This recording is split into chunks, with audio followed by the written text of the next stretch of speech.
cold, murky day in Hampshire, but we don't care, do we? No. Not when you're at the wheel of a lovely vintage tourer like this.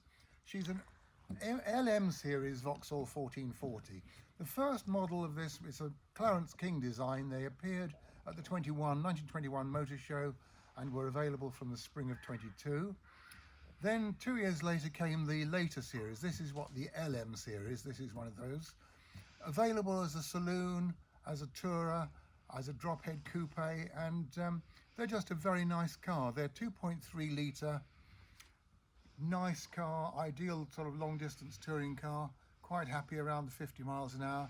And I've just taken her for a run. The brakes actually for a vintage car are good. God, it stops. Yeah, she actually does stop nicely.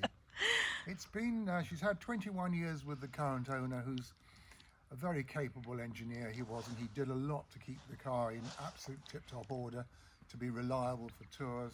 He's done various vintage sports car club events with her, and she's got good weather equipment, lovely interior trim, all nice leather, just mellowed nicely now, and all in all, she's a really super car. If you're looking for a quality vintage tourer without spending a king's ransom, she's a nice car.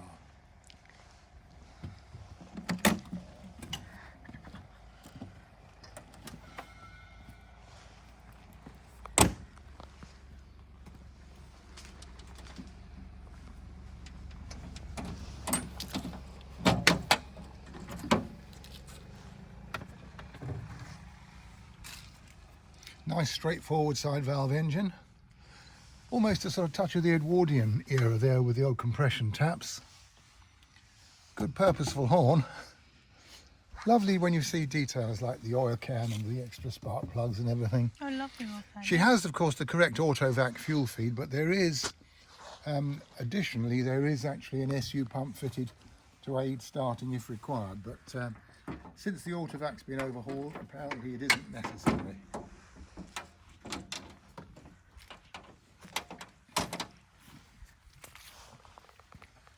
The Griffin mascot, of course, which is so often missing on these cars.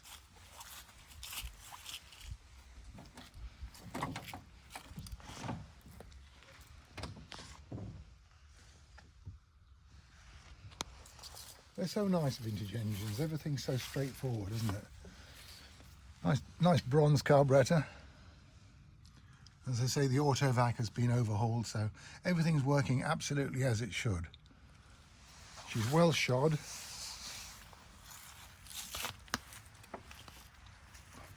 That's a good tax disc. Look, Saltaire Brewery. That's a very good tax disc. Lovely big back seat.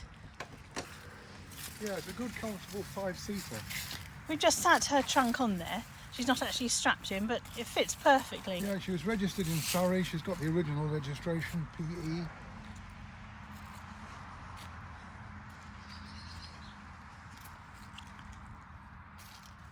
I'm going to put that on the back seat now, so that when I drive away, it doesn't come off.